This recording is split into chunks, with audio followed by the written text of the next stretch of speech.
Setelah itu terus dengan berjalannya waktu, dengan ininya itu saya bersyukur dan alhamdulillah saya eh, kerja sebagai make up artis, walaupun saya belum bisa make upin artis. Saya di kesebutnya orang taunya saya itu make up artis gitu ya, padahal artisnya sendiri dan sendiri gitu loh. Tapi alhamdulillah dari situ saya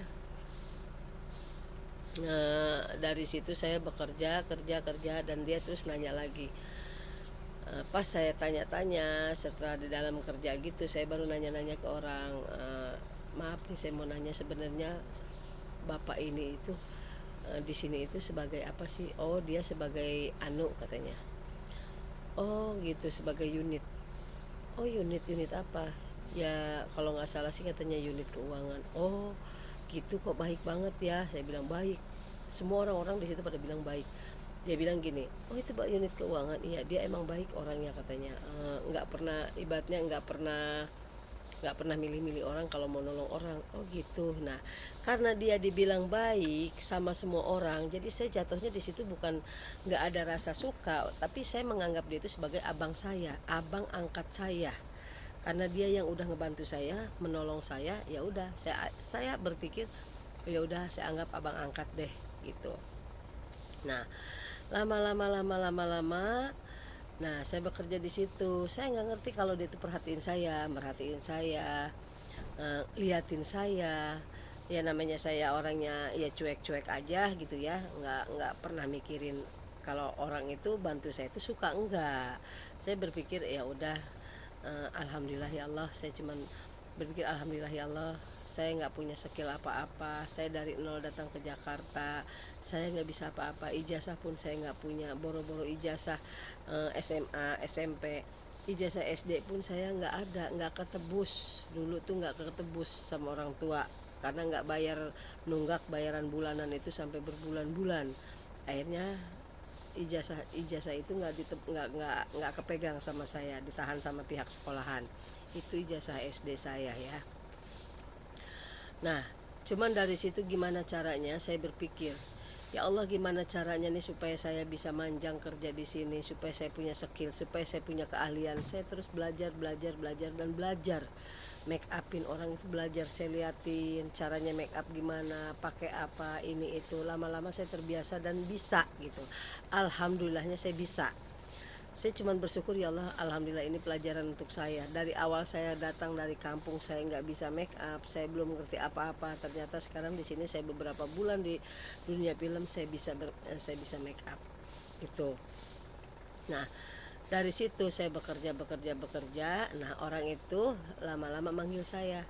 Sini katanya, kamu, saya mau bicara sama kamu. Bicara apa ya Pak? Nggak, kamu punya ini nggak, katanya ada KTP nggak? Nggak ada Pak, saya bilang gitu, saya nggak punya KTP. Tapi KTP kampung kamu punya kan? Punya, tapi nggak kebawa waktu itu, nggak kebawa. Saya punya KTP kampung tapi nggak kebawa. Wah katanya, kamu nggak boleh begitu, kalau namanya kamu di Jakarta itu harus punya KTP, harus punya ini. Namanya orang buru-buru Pak, nggak kepikiran, saya bilang gitu kan.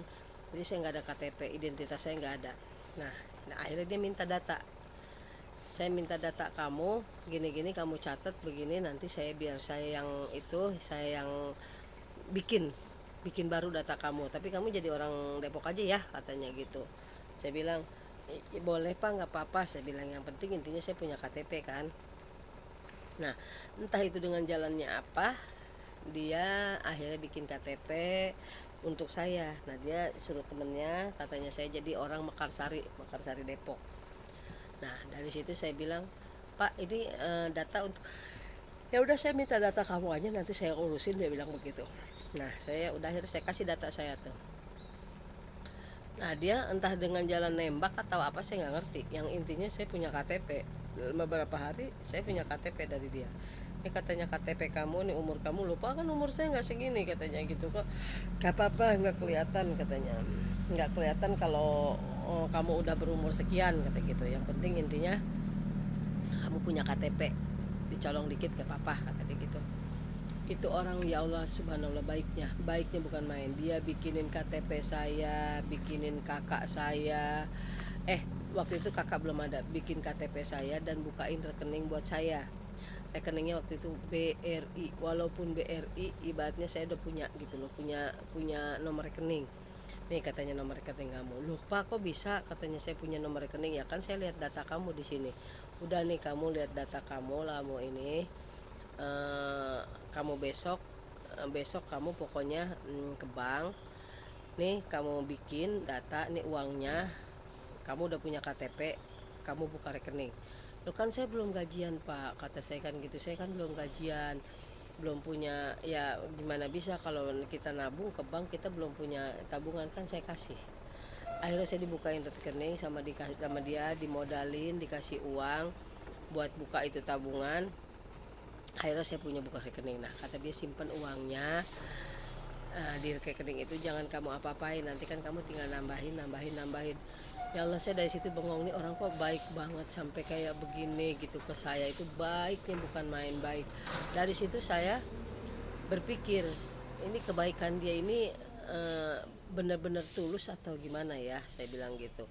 Nah lama-lama saya nggak ada berpikir macam-macam. Yang inti, yang jelas saya berpikir orang itu baik banget buat saya gitu, dewa penolong saya gitu loh. Dan saya nanya juga, dia bukan ke saya doang baiknya, ke Widya juga, yang namanya dia janda, sama-sama janda juga dia baik ke unit yang satunya gitu loh,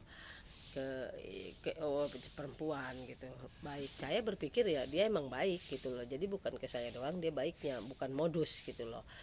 Nah lama-lama akhirnya dia apa, akhirnya dia mencurahkan isi hatinya. Saya pernah pas di waktu itu posisi saya lagi di kontrakan, dia telepon saya lagi di mana, masih di kosan. Saya bilang ya udah, kita keluar yuk, kata dia gitu. Kita keluar ngapain Pak, saya bilang gitu. Ya sekalian kita jalan ke lokasi, kata dia gitu. Kita sekalian jalan ke lokasi, saya jemput kamu ya. Iya. Nah dia cerita sama saya. Jadi sebelum kita masuk ke lokasi, kita mampir dulu ke warung. Nah dia bilang, kenapa ya saya, katanya, ngelihat kamu, saya perhatiin kamu. Saya bilang, Bapak merhatiin saya bilang. Loh, dalam segi apa Bapak merhatiin saya? Ngapain saya harus diperhatiin? Enggak. Awalan, kata dia gini, awalan saya lihat kamu, kalau kamu ngobrol sama laki-laki itu saya biasa. Tapi kenapa ya semakin sini saya kalau ngelihat kamu itu, apalagi ngobrol dengan laki-laki, ada rasa-rasa cemburu, kata dia gitu. Loh kok bisa Pak, saya bilang gitu. Cemburunya cemburu apa, saya bilang gitu. Kok jadi saya bingung, saya bilang gitu. Jadi ada rasa cemburu, katanya. Kenapa sih, katanya, kok ya pokoknya, kata dia, bingung lah, katanya, ada rasa-rasa cemburunya deh, kata dia gitu. Loh saya jadi semakin bingung. Kenapa? Ya mungkin saya suka sama kamu kali ya, katanya gitu. Loh kok bisa, kan Bapak baik bukan sama saya aja, kan sama Mbak itu juga Bapak baik, tapi beda sama kamu, kata dia gitu. Saya suka dengan perjuangan kamu, saya suka dengan gigihnya kamu, katanya, kerja belain buat anak kamu, katanya gitu. Saya salut sama kamu. Dari kamu saya ketemu kamu, awal saya ketemu kamu di studio alam, sampai saya ingat kamu, katanya.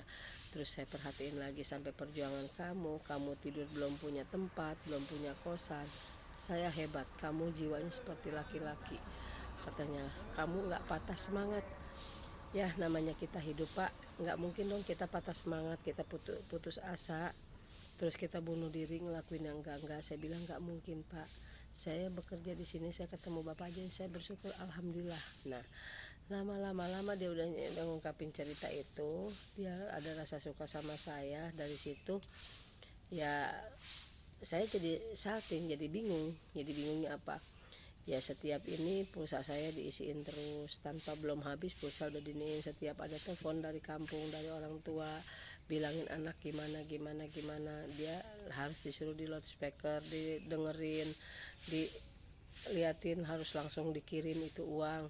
Walaupun saya di situ posisi saya belum gajian, tapi dia terus yang ngasih.